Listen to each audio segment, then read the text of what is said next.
Allez, on va commencer. Bah, merci à tous et à toutes d'être venus chez nous, encore une fois, et soyez les bienvenus. Pour la première fois, elle a décidé de s'adresser à vous en anglais et en français, pour qu'il soit clair que nous ne sommes pas contre l'apprentissage des langues étrangères, mais que pour l'apprentissage des langues étrangères. Mais s'il y a quelque chose qu'on ne veut pas, c'est que nos gamins soient utilisés comme des rats de laboratoire. As I was saying, welcome once again, and thank you for being here. For the first time, Ella is giving a press conference in English and French. Our aim is to let everybody clear that we are in favor of teaching and learning foreign languages, even though this cannot be done by means of the so-called PAI. With me there are Juan Pedro Urabayen, Ainhoa Fernández, Rosa Guzmán, Ollana Goyogana et moi-même qui m'appelle André Pascual. Le nouveau gouvernement, dans la lignée de son prédécesseur, maintient et même étend le PAI, soumettant ainsi les élèves au colonialisme linguistique de l'anglais. Il faut rappeler que le PAI est actuellement présent dans 106 centres scolaires de Navarre et que dans de nombreux cas, il a été imposé par le ministère de l'Éducation de cette communauté autonome ou par la municipalité, sans tenir compte ni de l'avis du conseil d'école, ni de celui des enseignants concernés. Ce qui semble particulièrement grave, sachant que toutes les décisions concernant le projet d'école doivent être étudiées et votées au sein du conseil d'école et non pas dépendre exclusivement de la volonté unilatérale d'un directeur d'établissement, comme cela a été le cas dans certains centres, ou de décisions politiques purement électoralistes. Face à la généralisation de ce programme, les parents ont de plus en plus de difficultés à trouver des écoles où le PAI n'est pas de rigueur.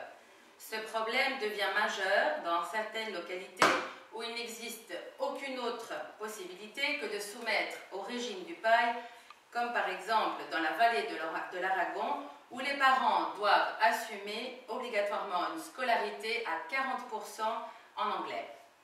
Pour terminer, je voudrais simplement souligner que cet acharnement à enseigner l'anglais dans des matières non linguistiques dès le primaire n'a pas sa place dans le système scolaire d'autres pays européens.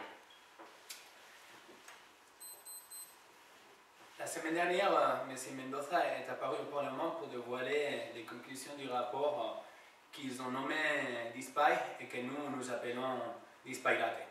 Entre autres parce qu'il n'a presque aucune rigueur scientifique.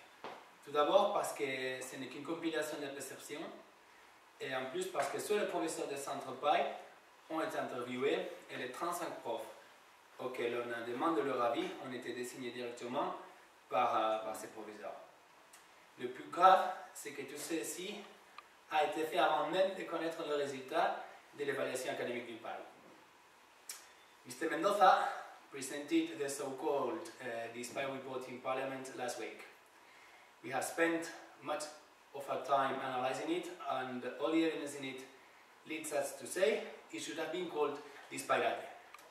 Just two pieces of evidence. Everybody seems to forget that it's a mere compilation of opinions, and all principals in PAI schools have been interviewed, but only 35 teachers appointed by them.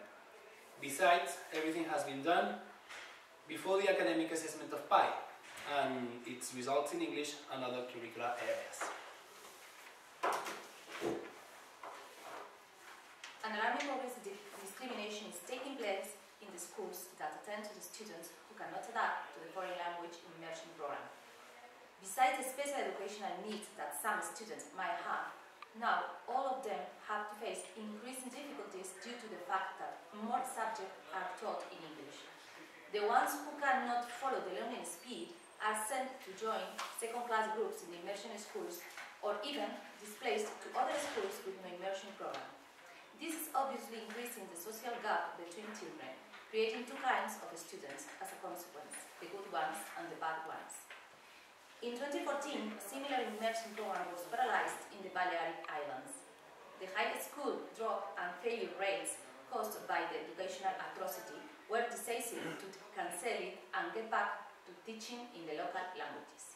We We must never forget that public education is meant to be inclusive and democratic and provide the basic skills and knowledge for life.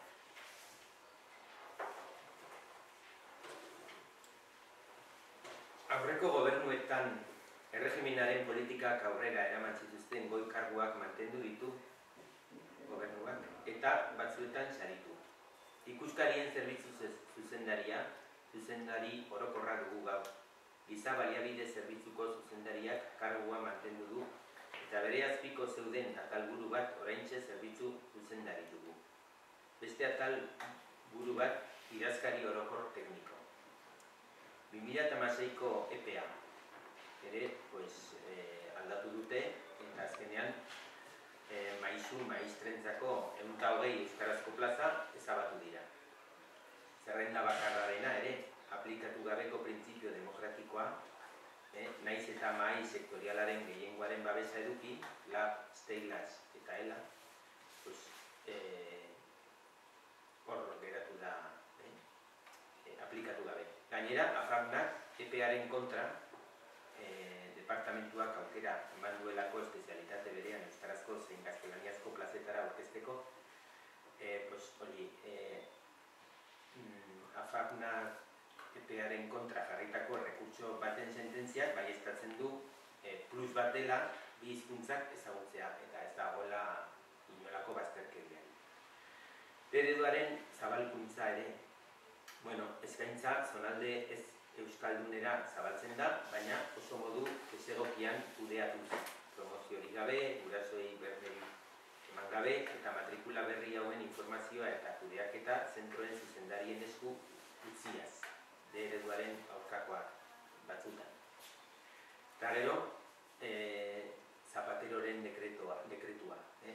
Zapaterok ezarritako dekretu hau, 2017ko dekretua aldatzea eskatu du gobernuak eta parlamentuak ere, eta dekretu honen arabera ez da legezkoa ingeleseko titulazioa exigitzea funtzionaria izateko irakasle kidegoan. Beti ere hizkuntza berezitasun horretarako ez bada. Ez zen beharrezkoa aldatzea eta eskatu dute aldatzeko.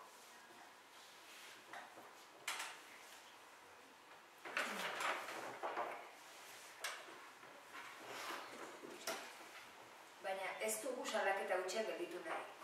ELA sindikatuak baditu proposamen zehatzak ingeles arloa hobetzeko. Baina proposamenak aipatzen hasi aurretik, lehenik eta behin guretzat oinarrizkoak eta ezinbestekoak diren bi printzipio nabarmendu nahi ditugu. Batetik, berreskuratu egin behar dira derrigorrezko hezkuntzako oinarrizko eduki kurrikularrak. Eta bestetik, berreskuratu egin behar da ekitatea. Ikasle bat bera ere ez dadila akademikoki baztertua edo atzeratua gelditu ingelesez ikastera behartzen dutelako. Hau oinarri hartuta, has gaitezen proposamenekin. Lehenengoa, atzerriko hizkuntzen kalitatezko ikaskuntza bermatzea. Adostutako eran, momentu egokian eta modu eraginkorrenean. Aditu eta irakasleen proposamenak aintzat hartuz. Eta bigarrena, bertako hizkuntzetan oinarri sendo bat berreskuratzea. Honek, atzerriko hizkuntza hobeto ikasten lagunduko gaitu. Todo esto se puede conseguir impulsando intercambios con centros educativos angloparlantes, financiando campamentos lingüísticos en periodos vacacionales, poniendo en práctica tándems monitorizados de los alumnos a través de las TIC, emitiendo las películas y series extranjeras en versión original subtitulada, priorizando la competencia comunicativa y creando proyectos lingüísticos de centro. Ante la ceguera de este gobierno, ELA recuerda que en junio de 2014 interpusimos recurso contencioso administrativo contra el PAI. Eta orain, galderen txanda zabaluko dugu. Argi geratu da, ez? Bai, sententziaren inguruan, beratik ez duzu, ez? Ez. Ez baina, importanteena berda da, AFAPnak egindako errekurtsoari zer gertatu den, ez da? Azkenean esaten dutena da, euskara jakitea, azken batean plus bat dela bi hizkuntza dakizkigulako. Azken batean Nafarroako bi hizkuntza ofizialak dakizkigu. Da hori da plus bat, horrek zer esaten du, sententzia beste aukera dituzten, zerrenda bakarra ezarri egin behar du. Hau da leku bakarra, Nafarroa eta gainera Nafarroan irakaskuntza. Eta ja, honekin ezin dugu jarraitu.